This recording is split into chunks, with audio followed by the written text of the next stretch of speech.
Hello दोस्तों, आपका फिर से स्वागत है आज के हमारे न्यू वीडियो में। तो चलिए शुरू करते हैं आज की हमारी न्यू वीडियो।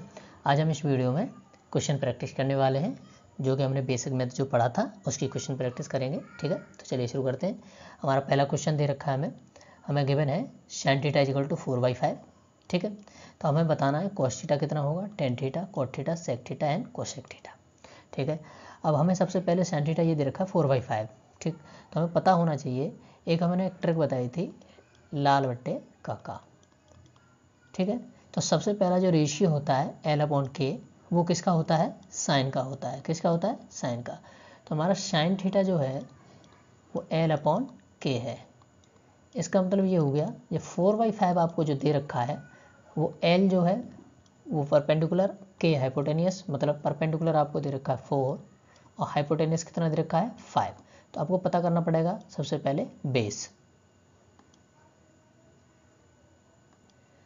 अब यहाँ से हम बेस पर फाइंड आउट करेंगे, तो हमें एक फॉर्मूला पता होना चाहिए, k² = L² प्लस A²। ठीक है, k² k कितना दे रखा है 5, मतलब 5 का स्क्वायर, L 4 का स्क्वायर प्लस A² हमें फाइंड आउट करना है। तो यहाँ से 25 ये हो जाएगा, 4 4 16 हो जाएगा A²। अब यहाँ से A² निकालेंगे तो कितना हो जाएगा 25 - 16, ये कितना आ जाएगा 9, मतलब A² जो आएगा आपका कितना हो जाएगा 9। तो यहाँ से A कितना आ जाएगा 3 हो जाएगा, प्लस माइनस का 3, तो हम इसको प्लस में 3 ले लेंगे। ठीक है, अब हमें फाइंड आउट करने हैं सबसे पहले tan थीटा, बस cos थीटा। ठीक, अब cos थीटा सबसे पहले जो बेस आया वो कितना आया 3 आया।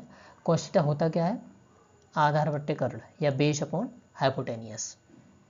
तो यहाँ से बेस अपॉन हाइपोटेनियस लगा देंगे, तो बेस कितना आया आपका 3। cos थीटा कैलकुलेट किया, अब हम कैलकुलेट करेंगे tan थीटा। ठीक है, tan थीटा होता क्या है, परपेंडिकुलर अपॉन बेस। क्या होता है परपेंडिकुलर अपॉन बेस, मतलब L/A। परपेंडिकुलर कितना आया हमारा 4, बेस कितना है हमारा 3। ठीक है, ऐसे cot थीटा देखेंगे तो cot थीटा होता क्या है, tan थीटा का रिवर्स, मतलब 3/4। या अगर आप फॉर्मूले से देखना चाहो तो cot थीटा होता है बेस अपॉन परपेंडिकुलर। तो बेस कितना है आपका 3 और परपेंडिकुलर कितना है 4। अब हम देखते हैं सेक थीटा। सेक थीटा क्या होता है, hypotenuse upon base, hypotenuse upon base. तो इसमें हाइपोटेनियस कितना दे रखा है होगा 5 और बेस कितना है 3, तो यहाँ से कितनी वैल्यू आ जाएगी 5/3। अब यहाँ से कोसेक थीटा देखते हैं। कोसेक थीटा क्या होता है, hypotenuse upon perpendicular, hypotenuse upon perpendicular. Hypotenuse 5 था, परपेंडिकुलर कितना था आपका 4। तो ये आपके सभी वैल्यू आपने कैलकुलेट कर ली। तो इस तरीके से हम सारी वैल्यू को कैलकुलेट कर सकते हैं। अब हम देखते हैं दूसरा क्वेश्चन, जिसमें हमें ये दे रखे sin -60, cos 120, tan 135, cos -60। इनको कैसे कैलकुलेट करेंगे। ठीक है, सबसे पहले हमें पता होना है sin -थीटा। हमने आपको क्वाड्रेंट बताए थे किस तरीके से। ठीक है, पहला क्वाड्रेंट, दूसरा, तीसरा और ये चौथा। चौथे क्वाड्रेंट में आपका माइनस थीटा जो होता है वो क्या होता है, चौथे क्वाड्रेंट में आता है। और चौथे क्वाड्रेंट में आपका सिर्फ कॉस और कौन सा प्लस का रहता है, सेक। ठीक है, कॉस और सेक प्लस के होते हैं।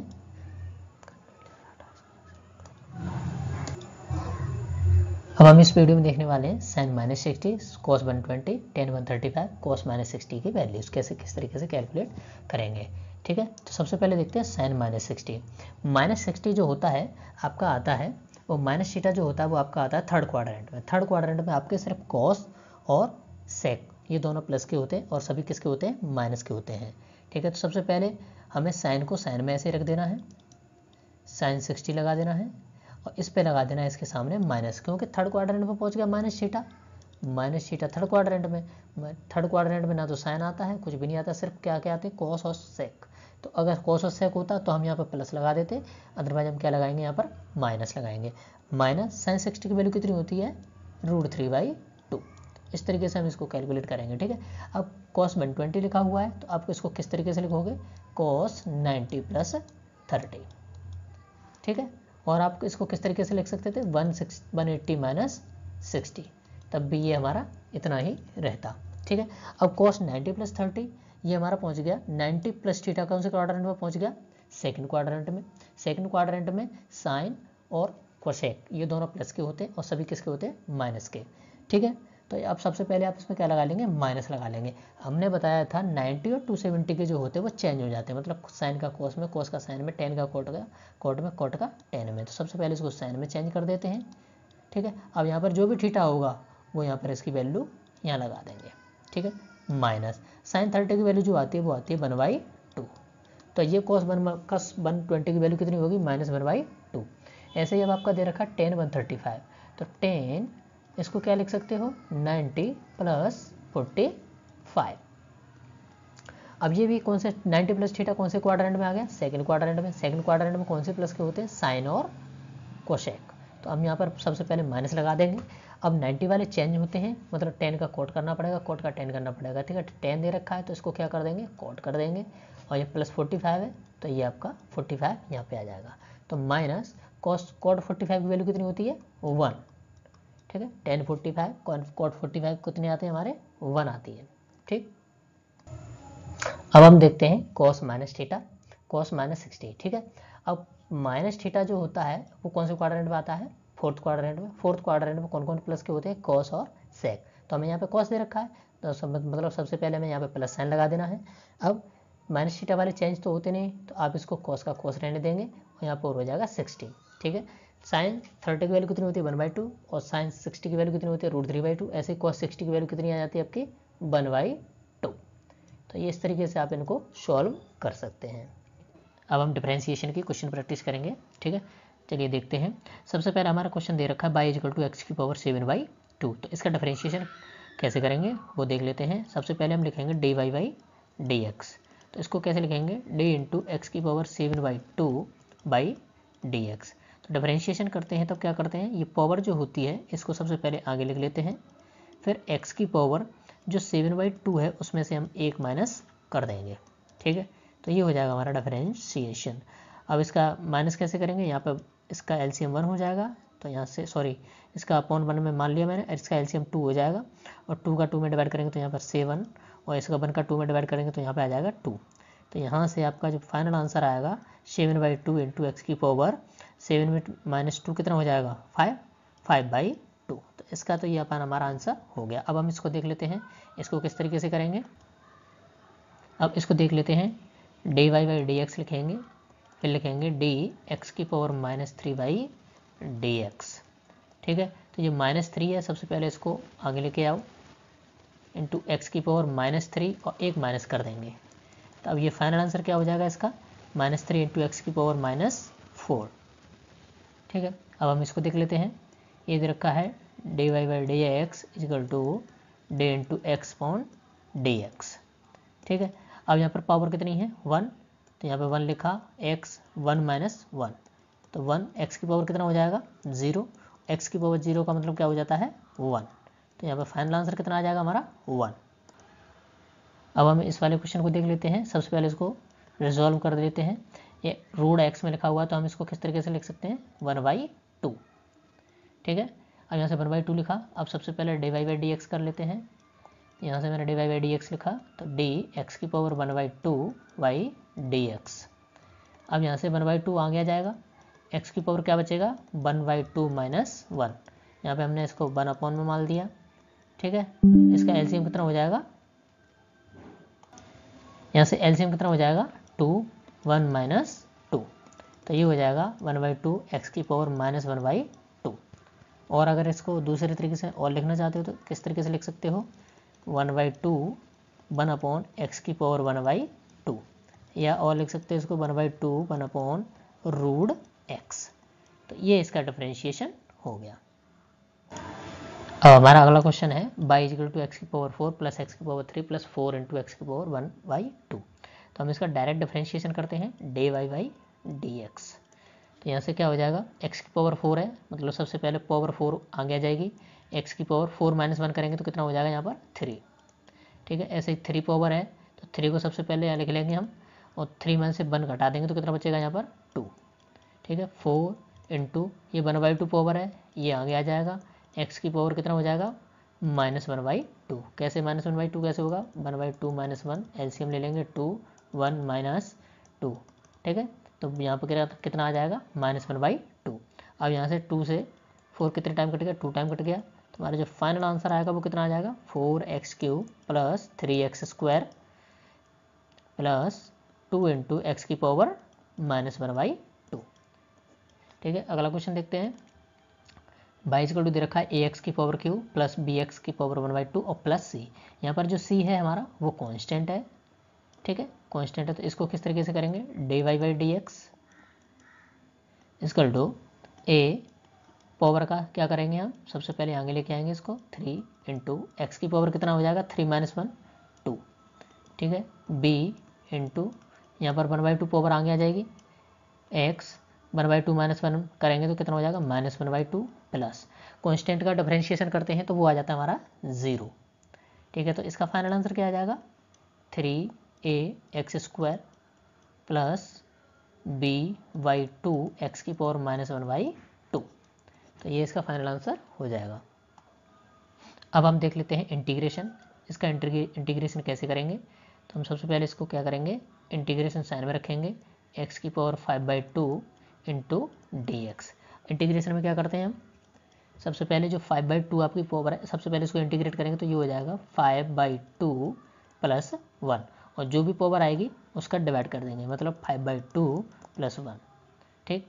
अब इसको क्या करेंगे? इसका एलसीएम ले लेंगे तो x⁻2 5 + 2, ठीक है। तो यहाँ से फिर से वही हो जाएगा, इसका भी एलसीएम करेंगे तो ये हो जाएगा 5 + 2/2। तो ये फाइनल कितना हो जाएगा? x⁻7/2 अपॉन ये 7/2 यहाँ पर आ जाएगा। 7/2 आप चाहो तो ऊपर लेके जा सकते हो, तो ये हो जाएगा 2/7 × x⁻7/2। तो ये इसका फाइनल आंसर हो जाएगा। अगला क्वेश्चन देखते हैं। y = x⁻8 दे रखा है, इसका इंटीग्रेशन करेंगे तो क्या हो जाएगा? x⁻8 × dx, ठीक है। तो अब इसका इंटीग्रेशन क्या हो जाएगा? -8 + 1 अपॉन -8 + 1। तो यहाँ से ये कितना हो जाएगा? x⁻7 अपॉन -7, ठीक है। ये इसका फाइनल आंसर हो जाएगा। अगला क्वेश्चन देखते हैं। हमारा अगला क्वेश्चन दे रखा है y = x² + sin x, ठीक है। तो इसका इंटीग्रेशन कैसे करेंगे? यहाँ मैंने लिखा x² + sin x, ठीक है। इसको एक ब्रैकेट में लिख देते हैं और यहाँ लगा देते हैं dx। अब क्या करोगे? इसमें पहले dx का मल्टीप्लाई कर लेते हैं, x² × dx प्लस फिर से एक इंटीग्रेशन का साइन लगा लेते हैं, sin x × dx। अब यहाँ से x² का करते हैं इंटीग्रेशन, क्या हो जाएगा? x⁻3/3 प्लस sin x का इंटीग्रेशन जब करते हैं वो आ जाता है हमारा माइनस का cos x, ठीक है। तो फाइनल आंसर हमारा क्या आ जाएगा? x⁻3/3 - cos x। अगला क्वेश्चन देखते हैं। अगला क्वेश्चन दे रखा है y = √x, ठीक है। तो इसको किस तरीके से सॉल्व करेंगे? सबसे पहले इसको y = x⁻, कितना हो जाएगा? 1/2। अब इसका इंटीग्रेशन करेंगे तो x⁻1/2 × dx। यहाँ से x⁻1/2 ये हो जाएगा 1/2 + 1 अपॉन 1/2 + 1। यहाँ से एलसीएम ले लेंगे इसका तो ये हो जाएगा 2 1 1 + 2 अपॉन 1 + 2/2। यहाँ से ये हो जाएगा हमारा फाइनल आंसर x⁻3/2 अपॉन 3/2। आप 3/2 को ऊपर ले जाना चाहो तो इसको ऊपर ले जा सकते हो। तो ये हो जाएगा आपका फाइनल आंसर 2/3 × x⁻3/2, ठीक है। अगला क्वेश्चन देखते हैं। अब हमारा ये दे रखा है, पहले इसको सिंप्लीफाई कर लेते हैं। x⁻3 है, ऊपर जाएगा तो ये कितना हो जाएगा? x⁻+4। अब इसका इंटीग्रेशन करेंगे तो ये x⁻+4 × dx। यहाँ से x⁻, टोटल कितनी हो जाएगी? 4 + 1 अपॉन 4 + 1। तो x⁻, कितना हो जाएगा? 5/5, ओके। अब अगला क्वेश्चन देखते हैं। ये दे रखा है y = x⁻3 + x² + x। तो इसको किस तरीके से करोगे? y = सबसे पहले मैं इसको डायरेक्ट ऐसे लिख लेता हूँ, integration x⁻3 × dx plus integration x square into D x plus integration x into D x. अब इसका इंटीग्रेशन करेंगे तो ये हो जाएगा एक्स की पावर 4 अपॉन 4, ये क्या हो जाएगा एक्स की पावर 3/3 प्लस ये कितना हो जाएगा एक्स की पावर 2/2। तो ये हमारा फाइनल आंसर हो जाएगा। अब हम यहाँ पर 2 क्वेश्चन और देख लेते हैं जिसमें हमारी लिमिट दे रखी है, तो लिमिट वाले इंटीग्रेशन कैसे करते हैं। ठीक है, चलिए देखते हैं। सबसे पहले आपको क्या करना पड़ेगा, इसका इंटीग्रेशन करेंगे तो ये हो जाएगा यहाँ से इसका जब इंटीग्रेट करोगे एक्स की पावर 3/2 तो ये हो जाएगा 3/2 प्लस 1 अपॉन 3/2 प्लस 1। और यहाँ पर अब आप पावर जो लगाओगे वो यहाँ पर लगाओगे 2, लिमिट 2 से 5। ठीक है, तो यहाँ से आप इसका एलसीएम लेंगे तो ये हो जाएगा 5/2 और ये भी 5/2 हो जाएगा। ठीक है, 5/2 और यहाँ से लिमिट कितना लगा दोगे 2 से 5। आगे देखते हैं। अब ये 5/2 है वो हो जाएगा 2/5 और x की पावर 5/2 और 2 से 5 आपकी लिमिट हो जाएगी। ठीक है, अब क्या करोगे 2/5 को अलग रहने दोगे। अब ये 5 है इसकी पावर बनाओगे आप 5/2 माइनस ऐसे 2 की पावर कितनी हो जाएगी, इस वाले 2 की पावर 5/2। इसको आप इसको सॉल्व कर लेंगे तो जो भी आंसर होगा वो इसका फाइनल आंसर हो जाएगा। अब अगला क्वेश्चन देखते हैं। अगला क्वेश्चन दे रखा है हमारा 3 से पावर इसकी लिमिट दे रखी है, इसका इंटीग्रेशन करना है। तो सबसे पहले हम इसका इंटीग्रेशन ही कर लेते हैं। एक्स की पावर 1/2 प्लस 1 अपॉन 1/2 प्लस 1 और लिमिट कितना हो जाएगा 3 से 4। अब यहाँ पर पावर कितनी बनेगी आपकी, एक्स की पावर बन जाएगी 3/2 अपॉन 3/2, ये भी आ जाएगा। ठीक है, लिमिट कितना हो जाएगा 3 से 4। अब ये 3/2 है, आप इसको चाहो तो बाहर ले सकते हो। पहले इसको पलट देते हैं तो ये हो जाएगा 2/3 इंटू एक्स की पावर 3/2 लिमिट 3 से 4। 2/3 को आप बाहर कर सकते हो और ये हो जाएगा एक्स की पावर 3/2 और 3 से 4 इसकी लिमिट। तो फाइनल इसको हम किस तरीके से दिखाएंगे 2/3। अब यहाँ पर एक्स की जगह आप सबसे पहले क्या रखोगे 4, तो ये हो जाएगा 4 की पावर 3/2 माइनस फिर यहाँ पर एक्स की जगह 3 रखोगे 3 की पावर 3/2।